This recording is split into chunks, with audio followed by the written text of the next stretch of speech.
வணக்கம். டிடி தமிழ் செய்திகளுக்காக முகமது ரியாசுதீன். தலைப்புச் செய்திகள்.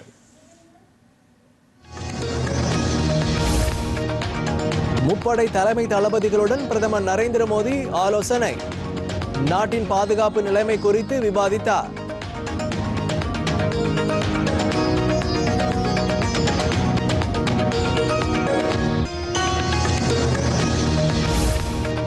பஞ்சாப் எல்லை மாவட்டங்களில் தாக்குதல் நடத்த முயன்ற ஆயுதமேந்திய பாகிஸ்தான் ட்ரோன்களின் முயற்சி முறியடிப்பு.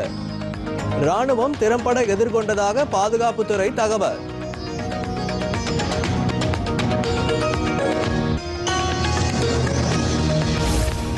பாகிஸ்தானுக்கு கடன் உதவி வழங்குவது தொடர்பான சர்வதேச நிதியத்தின் வாக்கெடுப்பை புறக்கணித்தது இந்தியா. பயங்கரவாதத்தை ஊக்குவிக்க நிதியை பயன்படுத்தக்கூடும் என்று கண்டனம்.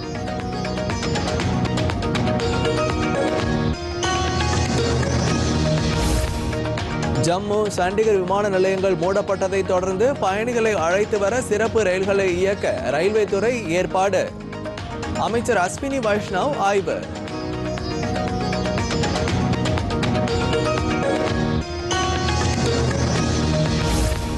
நெருக்கடியை சமாளிக்க அனைத்து வங்கிகளும் விழிப்புடன் செயல்பட மத்திய நிதியமைச்சர் நிர்மலா சீதாராமன் வலியுறுத்தல். எல்லை பகுதிகளில் வசிக்கும் மக்களுக்கு தடையில்லாத வங்கி சேவை கிடைப்பதை உறுதி செய்யவும் உத்தரவு. நாட்டில் எத்தகைய நிலைமையையும் கையாளும் வகையில் தேவையான உணவு தானியங்கள் கையிருப்பில் உள்ளன. மத்திய அமைச்சர் சிவராஜ் சிங் சௌகான்.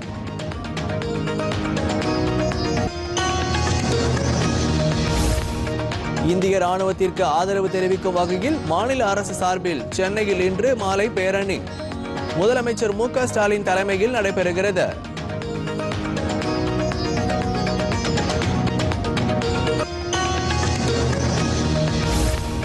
கூடங்குளம் அணுமின் நிலையம், வடசென்னை அனல்மின் நிலையங்களில் நேற்று பாதுகாப்பு ஒத்திகை நிகழ்ச்சி. தூத்துக்குடி துறைமுகம் அனல்மின் நிலையங்களில் இன்றும் நடைபெறுகிறது.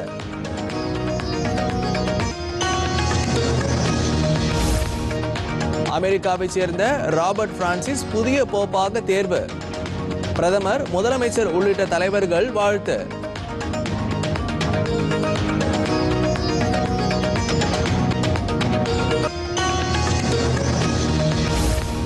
இந்தியா பாகிஸ்தான் இடையே பதற்றத்தை தணிக்க அமெரிக்க அதிபர் டிரம்ப் விருப்பம். வெள்ளை மாளிகை அறிவிப்பு.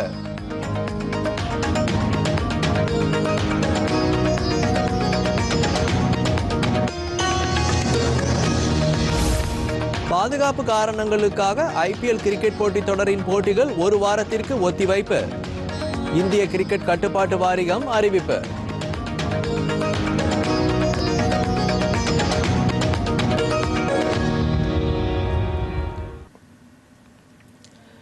விரிவான செய்திகள். முப்படை தலைமை தளபதிகளுடன் பிரதமர் நரேந்திர மோடி நேற்றிரவு ஆலோசனை நடத்தினார். பிரதமர் இல்லத்தில் நடைபெற்ற இந்த ஆலோசனை கூட்டத்தில் பாதுகாப்புத்துறை அமைச்சர் ராஜ்நாத் சிங், தேசிய பாதுகாப்பு ஆலோசகர் அஜித் தோவல், முப்படை தலைமை தளபதி அனில் சௌகன், ராணுவ தலைமை தளபதி உபேந்திர திவிவேதி, விமானப்படை தலைமை தளபதி ஏபி சிங், கடற்படை தலைமை தளபதி தினேஷ் திரிபாதி உள்ளிட்டோர் பங்கேற்றனர். ஆபரேஷன் சிந்தூர் நடவடிக்கையை தொடர்ந்து இந்திய ராணுவ நிலைகளை குறிவைத்து பாகிஸ்தான் நடத்தும் ட்ரோன்கள் மற்றும் ஏவுகணை தாக்குதல்களை இந்தியா முறியடித்து வரும் நிலையில் நாட்டின் பாதுகாப்பு நிலைமை குறித்து இந்த ஆலோசனை கூட்டம் நடைபெற்றது. நமது பாதுகாப்பு படை வீரர்களின் வீரம், துணிச்சல் மற்றும் தொலைநோக்கு பார்வை குறித்து பெருமைப்படுவதாக மக்களவை சபாநாயகர் ஓம் பிர்லா தெரிவித்துள்ளார். நாடாளுமன்ற வளாகத்தில் பயிற்சி முடித்த ஐஏஎஸ் அதிகாரிகள் மத்தியில் உரையாற்றிய அவர், இந்திய ராணுவம் நமது எல்லைகளை அசைக்க முடியாத வலிமையுடன் மாற்றியுள்ளதாக கூறினார்.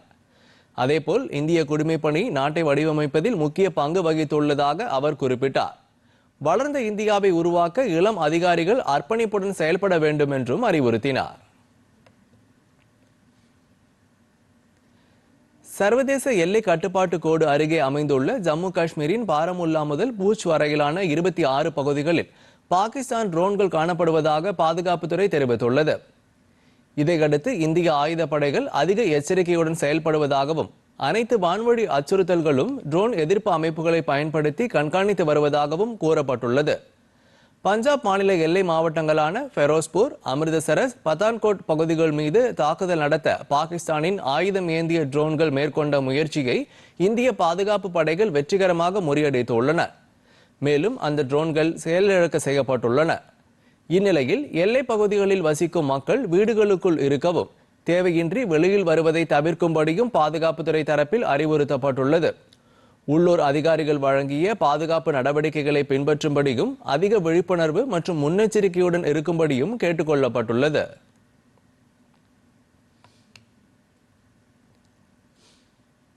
பாகிஸ்தான் ராணுவத்தின் அத்துமீறிய செயல்பாடுகள் இரு ராணுவத்திற்கும் இடையே பதற்றத்தை ஏற்படுத்தியுள்ளதாக வெளியுறவுத்துறை செயலாளர் விக்ரம் மிஸ்ரி தெரிவித்தார்.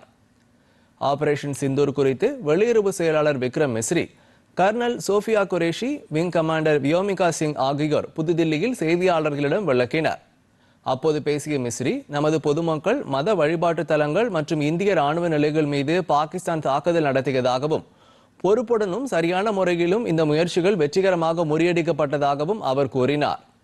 கிறிஸ்தவ பள்ளி மீது பாகிஸ்தான் ராணுவம் நடத்திய தாக்குதலில் 2 மாணவர்கள் உயிரிழந்ததாக தெரிவித்த அவர், இந்த விவகாரத்தில் பாகிஸ்தானுக்கு கடும் கண்டனங்களையும் தெரிவித்துக் கொண்டார். இந்தியாவின் தாக்குதலில் பாகிஸ்தான் ராணுவம் கடும் சேதத்தை சந்தித்துள்ளதாகவும் தெரிவித்த விக்ரம் மிஸ்ரி, குருத்வாரா மீது தாக்குதல் நடத்த முயற்சித்ததன் மூலம் இந்த விவகாரத்தில் மதசாயம் பூச பாகிஸ்தான் முயற்சித்திருப்பது அம்பலமாகி உள்ளதாக தெரிவித்தார். தீவிரவாதத்திற்கு எதிரான இந்தியாவின் முயற்சிக்கு அமெரிக்கா முழு ஆதரவு தெரிவித்துள்ளதாகவும் விக்ரம் மிஸ்ரி கூறினார். These provocative and escalatory actions that were taken by Pakistan last night were targeted at Indian cities and civilian infrastructure, in addition to some military targets. The Indian armed forces responded proportionately, adequately, and responsibly. What I want to underline is that the official and blatantly farcical denial of these attacks that Pakistan carried out by the Pakistani state machinery is yet another example of their duplicity and the new depths that they are plumbing in their quest for disinformation. தில்லியில் செய்தியாளர்களிடம் பேசிய இந்திய ராணுவ அதிகாரிகள் Sofia Qureshi, Vyomika Singh ஆகியோர் இந்தியாவின் பதிலடி குறித்து விளக்கம் அளித்தனர்.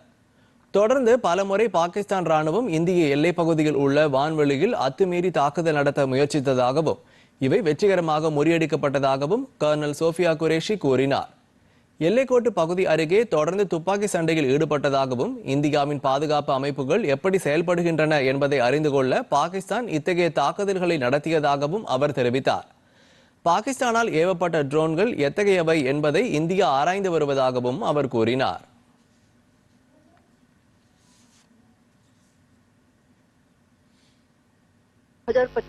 की मध्य रात्रि को पाकिस्तानी सेना ने सैन्य बुनियादी ढांचे को निशाना बनाने के इरादे से पूरी पश्चिमी सेना पर भारतीय वायु क्षेत्र का कई बार उल्लंघन किया। यही नहीं बल्कि पाकिस्तानी सेना ने नियंत्रण रेखा पर भारी कैलिबर वाले हथियारों से गोलीबारी भी की। अंतर्राष्ट्रीय सीमा और नियंत्रण रेखा पर लेह से लेकर सरक्रीक तक 36 स्थानों पर 300 से 400 लगभग ड्रोनों का इस्तेमाल घुसपैठ का प्रयास करने के लिए किया गया। भारतीय सशस्त्र बलों ने काइनेटिक व नॉन काइनेटिक साधनों का उपयोग करके इनमें से कई ड्रोन्स को मार गिराया। इतने बड़े पैमाने पर हवाई घुसपैठों का संभावित उद्देश्य वायु रक्षा प्रणालियों का परीक्षण करना और खुफिया जानकारी इकट्ठा करना था। தொடர்ந்து பேசிய விங் கமாண்டர் வியோமிகா சிங், பாகிஸ்தானுக்கு இந்தியா பதிலடி தரும் வகையில் 4 இடங்களில் அந்நாட்டின் பாதுகாப்பு அமைப்புகளை தகர்க்க முயற்சித்ததாகவும், இந்தியாவின் ட்ரோன்கள் வெற்றிகரமாக பாகிஸ்தானின் ரேடாரை தகர்த்ததாகவும் கூறினார். உச்சகட்ட பதற்றம் நிலவிய நேரத்தில் பயணிகள் விமானத்தை இயக்கி தற்காத்துக் கொள்ள முயற்சித்ததாகவும் அவர் கூறினார். சர்வதேச சிவில் விமான விதிகளை பின்பற்றி இந்தியா பயணிகள் விமானங்களின் மீது தாக்குதல் நடத்தாமல் தவிர்த்ததாகவும் அவர் தெரிவித்தார். பாகிஸ்தானின் தாக்குதலில் இந்திய ராணுவ வீரர்கள் சிலர் காயமடைந்ததாகவும் வியோமிகா சிங் கூறினார். Pakistan's irresponsible behavior again came to fore Pakistan did not close its civil airspace despite it launching a failed unprovoked drone and missile attack on 7th May at 8:30 hours in the evening. Pakistan is using civil airliners as a shield, knowing fully well that its attack on India would elicit a swift air defense response. This is not safe for the unsuspecting civil airliners, including the international flights which were flying near IB between India and Pakistan. The screenshot we just showed and we shall share with you, it shows the data of the application Flight Radar 24 during a high air defense alert situation in the Punjab sector. As you have seen, the airspace on the Indian side is absolutely devoid of civil air traffic due to our declared closure. However, there are civil airlines flying the air route between Karachi and Lahore.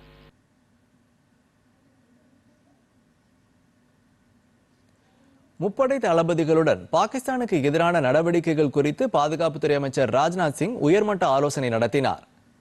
பாகிஸ்தானை ஒட்டியுள்ள எல்லைப் பகுதியில் அந்நாட்டின் அத்துமீறல்களை முறியடிப்பது தொடர்பாக பாதுகாப்புத்துறை தலைமை தளபதி general Anil Chauhan, ராணுவ தளபதி general Upendra Dwivedi, விமானப்படை தளபதி air chief marshal Amarpreet Singh, கடற்படை தளபதி அட்மிரல் தினேஷ் கே திரிபாதி, பாதுகாப்புத்துறை செயலாளர் RK சிங் ஆகியோர் இந்த கூட்டத்தில் கலந்து கொண்டனர்.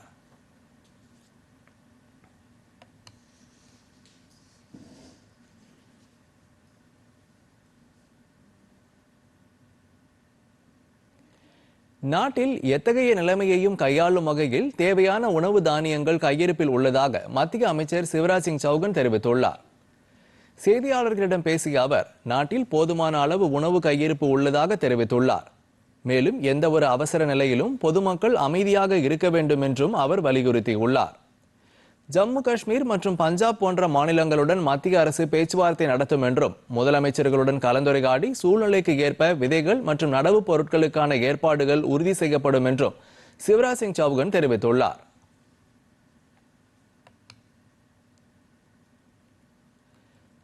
மேலும் உணவுப் பொருட்களை பதுக்குவோர் மீது சட்ட நடவடிக்கை எடுக்கப்படும் என்று நுகர்வோர் விவகாரத்துறை அமைச்சர் பிரலாத் ஜோஷி கூறியுள்ளார். இதுகுறித்து அவர் வெளியிட்டுள்ள சமூக வலைதள பதிவில், அத்தியாவசிய பொருட்கள் விற்பனை செய்யும் மொத்த மற்றும் சில்லறை விற்பனையாளர்கள் அரசுக்கு ஒத்துழைக்க வேண்டும் என்று தெரிவித்தார்.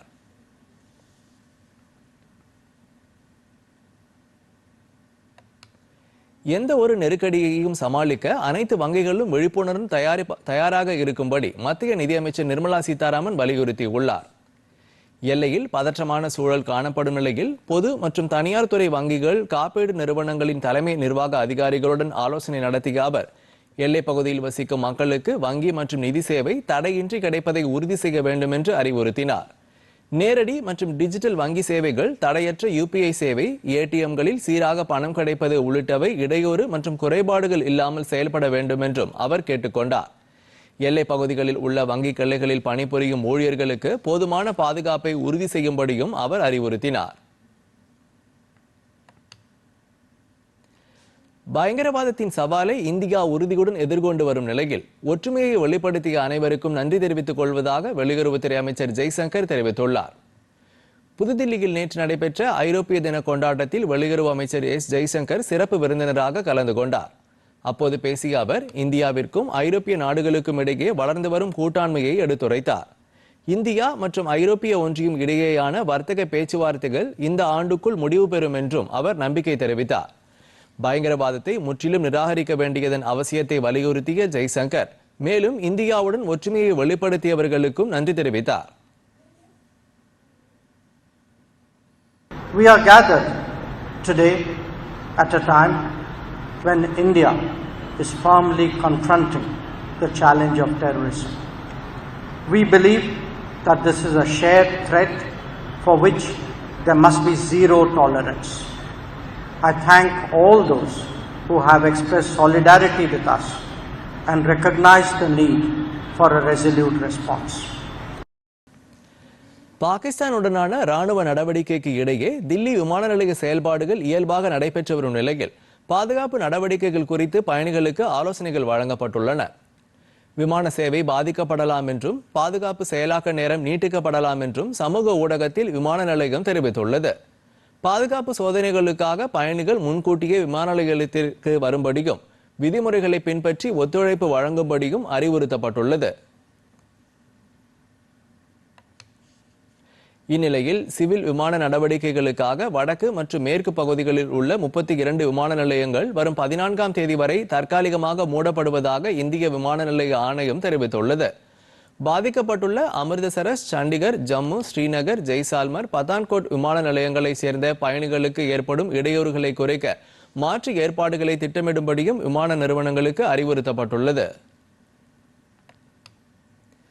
ஜம்மு மற்றும் சண்டிகர் விமான நிலையங்கள் மூடப்பட்டதால் பயணிகளின் வசதிக்காக இந்திய ரயில்வே சிறப்பு ரயில்களை இயக்க ஏற்பாடு செய்துள்ளது. எல்லையோர பகுதிகளில் உள்ள இந்த விமான நிலையங்களுக்கு வரும் பயணிகளை அழைத்து வருவதற்காக கூடுதல் ரயில் இயக்குவது குறித்து ரயில்வே அமைச்சர் அஸ்வினி வைஷ்ணவ் ஆய்வு செய்தார். பல்வேறு அரசு நிறுவனங்களுடன் ஒருங்கிணைந்து பயணிகளுக்கு தேவையான வசதிகள் வழங்கப்பட வேண்டும் என்றும் வழக்கமான ரயில்களுடன் கூடுதலாக சிறப்பு ரயில்களை இயக்குவதை உறுதி செய்ய வேண்டும் என்றும் அமைச்சர் உத்தரவிட்டார். இந்நிலையில் ஜம்மு மற்றும் உத்தம்பூரிலிருந்து 5 சிறப்பு ரயில்கள் தில்லி, கவுகாத்தி உள்ளிட்ட பகுதிக்கு இயக்கப்பட்டன. தேவைக்கேற்ப கூடுதல் சிறப்பு ரயில்கள் இயக்கப்படும் என்றும் தொடர்ந்து நிலைமையை கண்காணித்து வருவதாகவும் இந்திய ரயில்வே நிர்வாகம் தெரிவித்துள்ளது. சிறிய இடைவேளைக்கு பிறகு செய்திகள் தொடரும். 2 தலைமை இருந்தது. 2 தலைமையின் போது சரியான வழிகாடு ஒருவர் சொன்னா இன்னொன்னு அது ஆமா ஒரு தலைமை தான் சரியா வரும் அப்படின்னு எல்லாரும் முடிவெடுத்ததன் அடிப்படையில் அந்த கூட்டணி அமைஞ்சா 4 பேர் போட்டிடுறாங்க, 4 அணியா வரும். எத்தனை அணி நின்றாலும் களத்துல பார்க்கும்போது எடப்பாடியாரா ஸ்டாலினா அப்படிதான் பார்ப்பாங்களே. தமிழ்நாட்டு மக்களுடைய குணமே வேற. இந்தியாவை ஆளக்கூடியது யார், தமிழ்நாட்டுக்கு யார், இதுதான் பார்ப்பாங்களே ஒழிய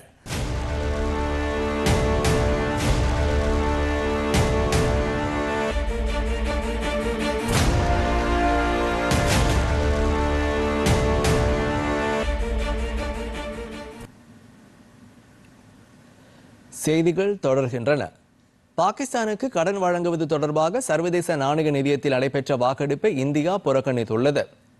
பயங்கரவாதத்தை ஊக்குவிக்க இந்த நிதியை பாகிஸ்தான் பயன்படுத்தக்கூடும் என்று கண்டனம் தெரிவித்த இந்தியா வாக்கெடுப்பை புறக்கணிப்பதாக அறிவித்தது.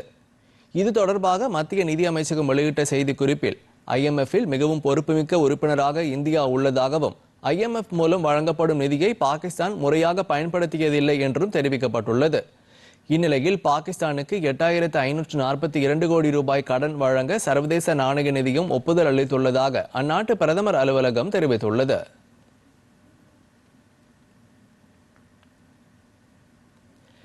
இந்தியாவில் தமிழ்நாட்டில்தான் அதிகமாக உறுப்பு மாற்று அறுவை சிகிச்சை மேற்கொள்ளப்பட்டு வருவதாக மருத்துவம் மற்றும் மக்கள் நல்வாழ்வுத்துறை அமைச்சர் மா சுப்பிரமணியன் தெரிவித்துள்ளார்.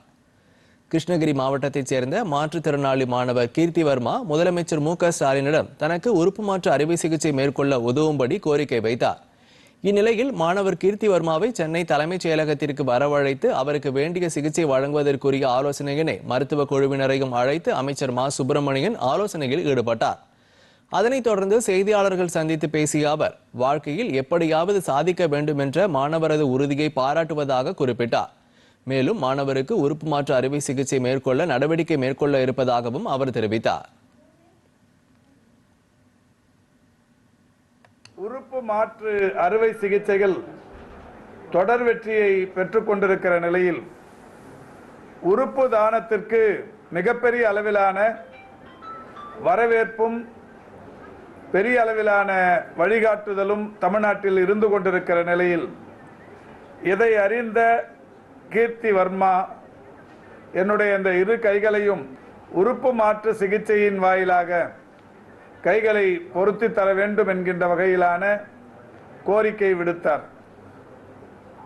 மூளைச்சாவு அடைந்தவர்களிடத்திலிருந்து இந்த கை உறுப்பு தானம் கிடைக்கப்பெற்றவுடன் இந்த சிறுவனுக்கு உடனடியாக இந்த மாற்று அறுவை சிகிச்சை செய்யப்படவிருக்கிறது.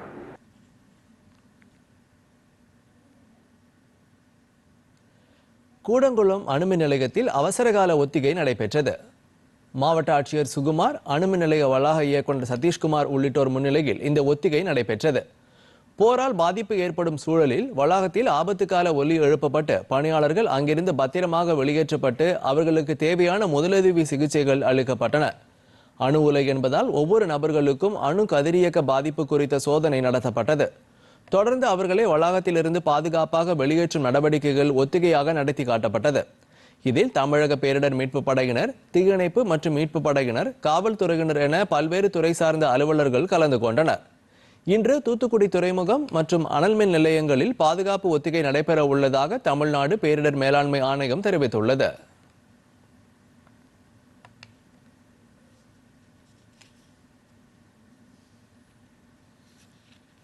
தொடர்வது மாநில செய்திகள்.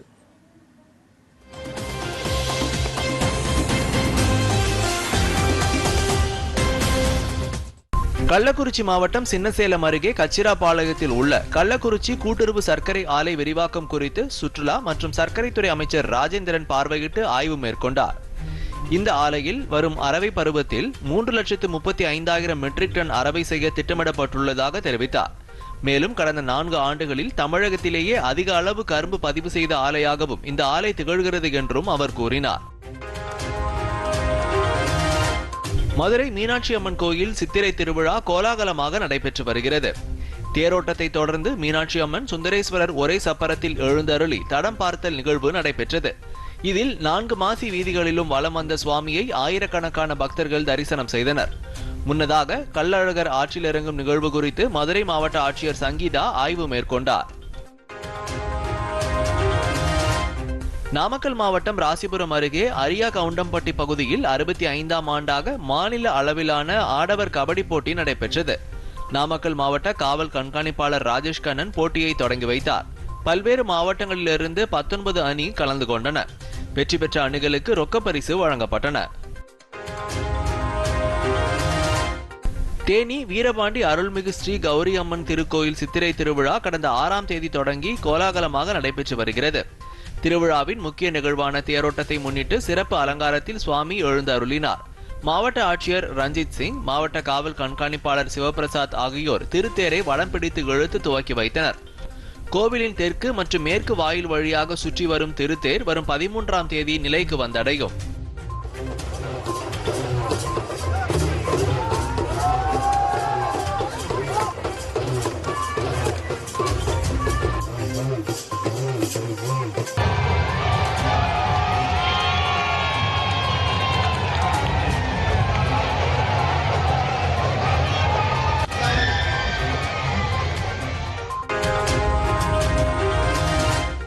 ராமநாதபுரம் மாவட்டம் ஏர்வாடியில் சந்தனக்கூடு திருவிழாவிற்கான கொடியேற்றம் நடைபெற்றது. முன்னதாக தர்கா மண்டபத்திற்கு எதிரே கொடிமர மேடையில் அடிமரம் ஏற்றப்பட்டது. இதனையடுத்து கொடி ஊர்வலம் புறப்பட்டு முக்கிய வீதிகள் வழியாக வலம் வந்து கொடி ஏற்றப்பட்டது. முக்கிய நிகழ்ச்சியான உருஸ் எனும் சந்தனக்கூடு திருவிழா மே 21ஆம் தேதி மாலை தொடங்கி மே 22ஆம் தேதி அதிகாலை பாதுஷா நாயகத்தின் மக்பராவில் சந்தனம் பூசும் நிகழ்ச்சி நடைபெறும். மே 28ஆம் தேதி கொடி இறக்கத்துடன் பக்தர்களுக்கு நேர்ச்சி வழங்கப்பட்டு விழா நிறைவடையும். சந்தனக்கூடு திருவிழாவை முன்னிட்டு மே 22ஆம் தேதி ராமநாதபுரம் மாவட்டத்திற்கு உள்ளூர் விடுமுறை அறிவிக்கப்பட்டுள்ளது.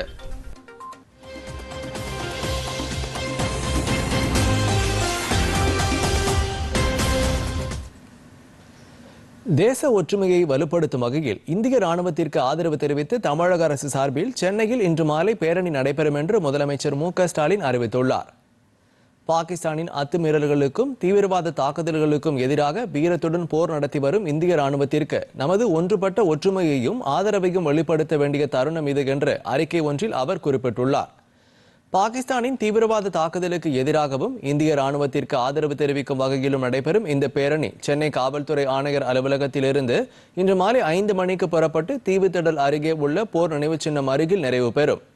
இந்திய ராணுவத்தின் வீரத்தையும் அர்ப்பணிப்பையும் போற்றுவதற்கும் தேச ஒற்றுமையை வலுப்படுத்துவதற்கும் மாநில அரசு சார்பில் நடத்தப்படும் இந்த பேரணியில் அனைவரும் பங்கேற்கும்படி முதலமைச்சர் மு.க.ஸ்டாலின் அழைப்பு விடுத்துள்ளார். இந்தியா பாகிஸ்தான் இடையே ஏற்பட்டுள்ள பதற்ற சூழ்நிலையை தணிக்க அமெரிக்க அதிபர் டொனால்டு டிரம்ப் விரும்புவதாக வெள்ளை மாளிகை அறிவித்துள்ளது. இந்திய ராணுவத்தின் ஆபரேஷன் சிந்தூர் நடவடிக்கையை தொடர்ந்து இந்தியா பாகிஸ்தான் இடையே பதற்றம் அதிகரித்துள்ளது. தொடர்ந்து எல்லையில் அத்துமீறி இந்திய பகுதிகளை குறிவைத்து பாகிஸ்தான் தாக்க முயற்சித்து வருகிறது. இந்த முயற்சியை இந்திய ராணுவம் முறியடித்து வருகிறது. இந்நிலையில் வெள்ளை மாளிகை செய்தி தொடர்பாளர் கரோலின் லீவிட் செய்தியாளர்களை சந்தித்தார். அப்போது பேசிய அவர் அதிபர் டொனால்ட் ட்ரம்ப் பதற்றத்தை குறைக்க விரும்புவதாக தெரிவித்தார். மேலும் அமெரிக்க வெளியுறவுத்துறை செயலாளர் மார்க்கோ ரூபியோ இந்தியா மற்றும் பாகிஸ்தான் தலைவர்களுடன் தொடர்பில் இருப்பதாக தெரிவித்தார். இதன் மூலம் இந்த மோதலை முடிவுக்கு கொண்டு வர அமெரிக்க அதிபர் ட்ரம்ப் முயற்சிப்பதாக அவர் தெரிவித்தார். This is something that the Secretary of State and, of course, now our National Security Advisor as well, Marco Rubio, has been very much involved in. The President has expressed he wants to see this de-escalate as quickly as possible. He understands these are two countries that have been at odds with one another for decades, long before President Trump was here in the Oval Office. However, he has good relationships with the leaders of both countries, and the Secretary of State, Marco Rubio, I spoke to him just yesterday. He has been in constant communication with the leaders of both countries, trying to bring this conflict to an end. அமெரிக்காவைச் சேர்ந்த 69 வயது Robert Francis Prevost புதிய போப்பாக தேர்வு செய்யப்பட்டுள்ளார். இனி அவர் Pope 14ஆம் Leo என்று அழைக்கப்படுவார் என்று அறிவிக்கப்பட்டுள்ளது. உலக கத்தோலிக்க கிறிஸ்தவ மதத்தின் தலைவரான புதிய போப்பை தேர்வு செய்வதற்கான நடைமுறைகள் வாட்டிகனில் நடைபெற்றன. இரண்டாவது சுற்று வாக்கெடுப்பில் புதிய போப் தேர்வு செய்யப்பட்டார். சிஸ்டைன் சிற்றாலயத்தின் புகைப்போக்கியிலிருந்து வெள்ளை நிற புகை வெளிவந்தது. இதன் மூலம் தேர்ந்தெடுக்கப்பட்ட புதிய போப் வாட்டிகனின் புனித பீட்டர் சதுக்கத்தில் கூடியிருந்த மக்களுக்கு ஆசி வழங்கினார். புதிதாக தேர்ந்தெடுக்கப்பட்டுள்ள போப் லியோவிற்கு பிரதமர் நரேந்திர மோடி வாழ்த்து தெரிவித்துள்ளார். இதுகுறித்து சமூக ஊடகத்தில் அவர் வெளியிட்டுள்ள பதிவில் அமைதி, நல்லிணக்கம், சேவை, ஒற்றுமை ஆகியவற்றை முன்னேற்றுவதில் ஆழ்ந்த முக்கியத்துவம் வாய்ந்த ஒரு தருணத்தில் கத்தோலிக்க திருச்சபைக்கு புதிய போப் தலைமைத்துவம் தொடங்குவதாக தெரிவித்துள்ளார். அவருக்கு இந்திய மக்கள் சார்பில் பாராட்டுகளையும் நல்வாழ்த்துகளையும் பிரதமர் தெரிவித்துக் கொண்டுள்ளார்.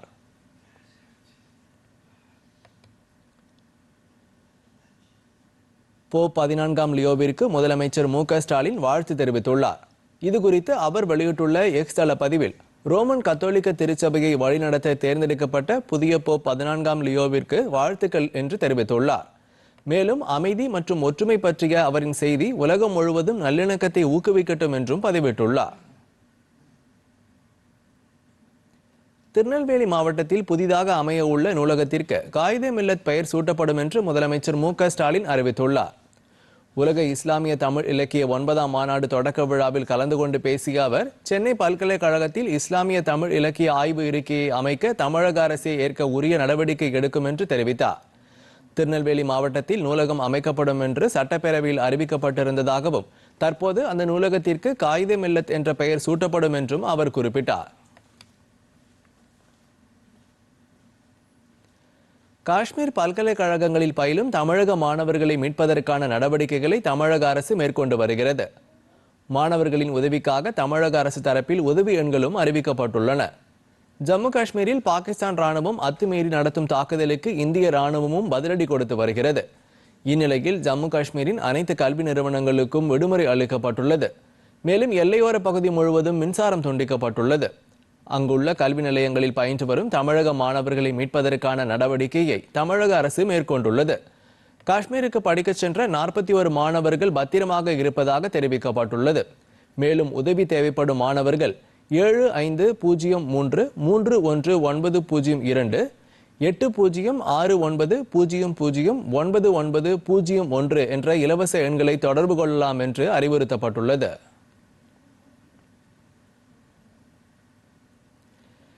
ஐபிஎல் போட்டிகள் ஒரு வாரத்திற்கு ஒத்திவைக்கப்பட்டுள்ளதாக ஐபிஎல் நிர்வாகம் தெரிவித்துள்ளது.